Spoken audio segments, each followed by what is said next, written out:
নমস্কাৰ, মই ৰঞ্জন চৌধুৰী। আমেৰিকা কোনে আৱিষ্কাৰ কৰিছিলে মনত আছেনে আপোনালোকৰ? যদি আছে কমেণ্ট বক্সত খুব সোনকালে দিব দেই, মানে ফাষ্টেষ্ট ফিংগাৰ ফাৰ্ষ্ট। ঠিক আছে, কলম্বাছ কৰিছিলে ন? আপোনালোকে গ'ল, দিব পৰা নাই, মই ওলাই গ'লোঁ আৰু পটককৈ, কাৰণ এইটো ফাষ্টেষ্ট ফিংগাৰ ফাৰ্ষ্ট, মানে ফ্ৰেকশ্যন অফ ছেকেণ্ডৰ কথা ইয়াত। তেতিয়া আৱিষ্কাৰৰ কথাটো খুব কিন্তু ৰাজহুৱাভাৱে অলপ চৰ্চা হৈছে। আৰু শেহতীয়াকৈ আমাৰ গুৱাহাটী স্মাৰ্ট চিটিৰ স্মাৰ্ট মেয়ৰ, মিউনিচিপাল কৰ্পৰেশ্যনৰ মেয়ৰ মৃগেন চাৰণীয়া নেকি, মৃগেন চাৰণীয়া কিবা, তেখেতে ৰাজহুৱাকৈ মানে হেৰিক প্ৰশংসা কৰিছে, জয়ন্ত মল্ল বৰুৱাক প্ৰশংসা কৰিছে, যে তেখেতক ধন্যবাদ দিছে, যে সঁচাকৈ মানে যে জুবিন গাৰ্গক তেখেতেই জয়ন্ত মল্ল বৰুৱাই প্ৰথম আৱিষ্কাৰ কৰিছিলে বুলি। কাৰণ ইতিমধ্যে তেখেতে এইটো দাবী কৰিছে যে জুবিন গাৰ্গকতো মই প্ৰথম আৱিষ্কাৰ কৰিছোঁ। তেতিয়া সেই 1992 কথাটো লৈ আহিলে, 1992 নাকি তেখেতে আৱিষ্কাৰ কৰিছিলে, চনটোও কৈ দিলে বাৰু, ভাল কথা, ঠিকেই আছে। আপোনালোকক কমেণ্ট বক্সত কিবা কমেণ্টছ দিলে, ৰেফাৰেঞ্চ দিলে ভাল, তেতিয়াহ'লে আমাৰ কাৰণে সুবিধা, চবৰ কাৰণে সুবিধা। এই ৰেফাৰেঞ্চটো দিয়াৰ কাৰণে এতিয়া কথাটো এনেকুৱা হ'ল, আপোনালোকে ভাবি আছে যে মোৰ কমিটমেণ্ট আছে যে মানে জুবিন গাৰ্গক বাদ দি কোনো এপিছ'ড নকৰোঁ সদ্যহতে, যেতিয়ালৈকে ন্যায়টো নাপায়। গতিকে আজিও জুবিন গাৰ্গে মেইন কেৰেক্টাৰ তেখেত থাকিব।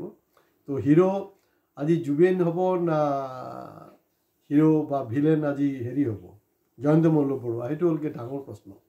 এতিয়া স্পষ্ট কথাটো এনেকুৱা যে জয়ন্ত মল্ল বৰুৱা কৈছে, তো এইটো ইতিমধ্যে মানে বিজেপিৰ নিজৰ মাজতে এইটো লোক যথেষ্ট চৰ্চা হৈ আছে।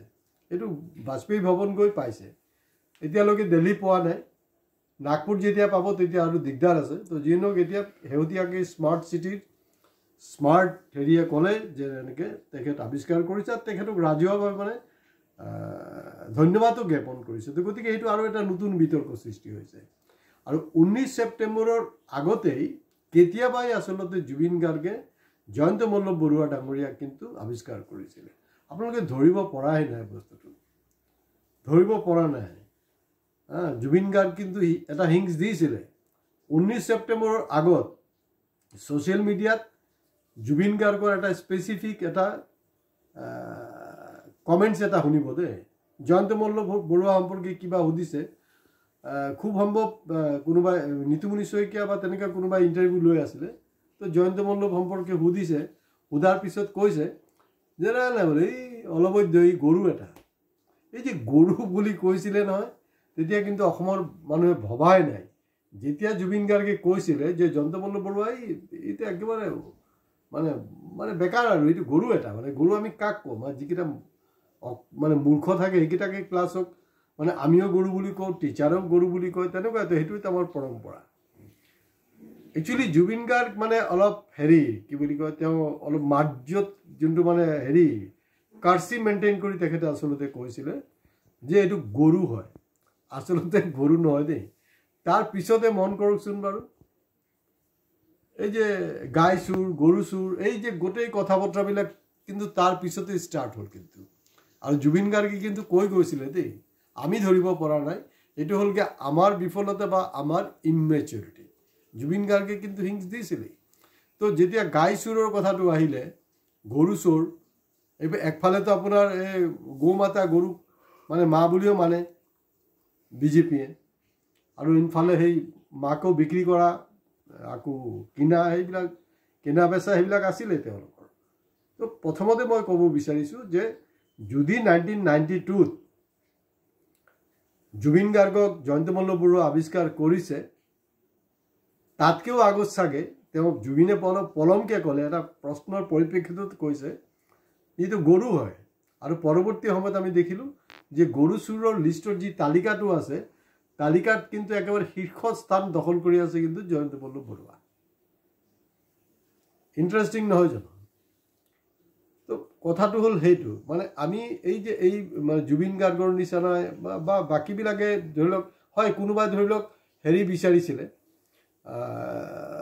ৰাহুল গান্ধীৰ ওচৰলৈ গৈছিলে যাওঁতে মানে হেৰি হ'ল এই কুকুৰক কিবা বিস্কিট খুৱাই আছিলে এটা বিস্কুট চাগে সেইফালে থ্ৰ' কৰিলে কোনোবা ছাইডত এইটো কোনোবাই খাইছিলে এই খোৱাৰ পিছৰ পৰা আপোনালোকে মন কৰিব ৰাহুল গান্ধীয়ে যেনেকৈ দলিয়াই দিছিলে বস্তুটো তেওঁ ভাবিছে যে এইটো মই যদি খাই দিওঁ তেলে হয়তো চাগে ৰাহুলে ভাল পাব আৰু তাৰ পিছতে চাব তেওঁ কিন্তু কুকুৰে যেনেকৈ ভকি থাকে নহয় তেওঁ কিন্তু সদায় মানে এনেকৈ যি তি যাকে তাকে ভকি আছে মানে আছেতো কুকুৰেতো কোনো টাইম টেবুল নাই নহয় ৰাতি 2টাত ভকি দিয়ে দুপৰীয়া 2টাত ভকি দিয়ে 10টা বজাত ভকি কোনো মাই বাপ নাই সেইকাৰণে এই ৰাহুলৰ যে আপোনাৰ কুকুৰৰ যোনটো হেৰি আছিলে বিস্কিটটো আছিলে এইটো খাই দিয়াৰ পিছত সেই বেমাৰটো লাগিলে এতিয়া মূল কথাটো হ'ল যে জুবিন গাৰ্গ কেতিয়াবাই জয়ন্ত মল্ল বৰুৱাক আৱিষ্কাৰ কৰিছিলে আৰু এই আৱিষ্কাৰটো যে সঠিক আছিলে যেনেকৈ কলম্বাছে আপোনাৰ আমেৰিকা আৱিষ্কাৰ কৰিছিল এইটো যেনেকৈ সঠিক ঠিক তেনেকৈ জুবিন গাৰ্গে যে আৱিষ্কাৰ কৰিছিলে তাক সি আচলতে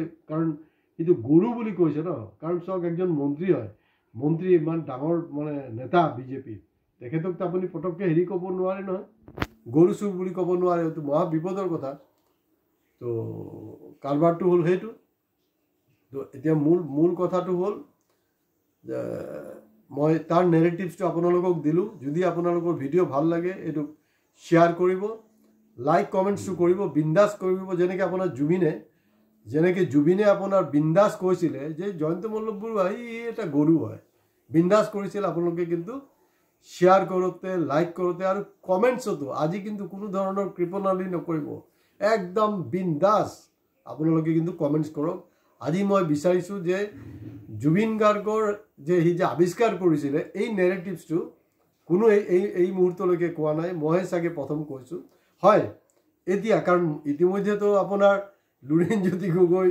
অখিল গগৈ তাৰপিছত এই আমাৰ সৰ্বানন্দ সোণোৱালৰ যে লিগেল এডভাইজাৰ আছিলে শান্তনু ভৰালী কেইবাজনো ইতিমধ্যে মোৰ কথাবিলাক নকল কৰি আছে এংকাৰ আপোনাৰ অনুপম চক্ৰৱৰ্তী ইতিমধ্যে কৰিছে কিন্তু সিহঁতৰ লাজ চৰম নাই মইতো সদায় কৈছোঁ যে মোৰ নামটো লওক যেনে ৰঞ্জন চৌধুৰী প্ৰথমেই কথাটো কৈছিলে বা 1 টকা ৰয়েলিটি দিয়ক তো গতিকে আজি আপোনালোকেও সেইটো কৰিব পাৰে যে জুবিনৰ লগত জাষ্টিছ হ'ব লাগে আৰু সেইটো কাৰণে কিন্তু ৰঞ্জন চৌধুৰীৰ লগতো ইনজাষ্টিছ হ'ব নালাগে কাৰণ তেওঁ যিবিলাক কথা পাতি আছে কোনোবাই যদি এই কথাখিনি আকৌ ৰিপিট কৰে ৰঞ্জন চৌধুৰীক নামটো উল্লেখ কৰাটো খুব জৰুৰী হয় নহ'লে কমচে কম 1 টকা এটা আপোনালোকে ৰয়েলিটি দিয়াটো জৰুৰী হয় গতিকে মোৰ এই আহ্বানৰ যোগেদি আজি ইয়াত শেষ কৰিছোঁ কিন্তু হয় আমাৰ কণ্টিনিউৱাছ মানে প্ৰচেষ্টা আছে যে ন্যায়খন সোনকালে পাওক তো গতিকে আমি খুব শৃংখলাবদ্ধভাৱে এই ন্যায়ৰ যুঁজত আগবাঢ়ি যাব লাগিব আৰু আমি জয় হমেই নমস্কাৰ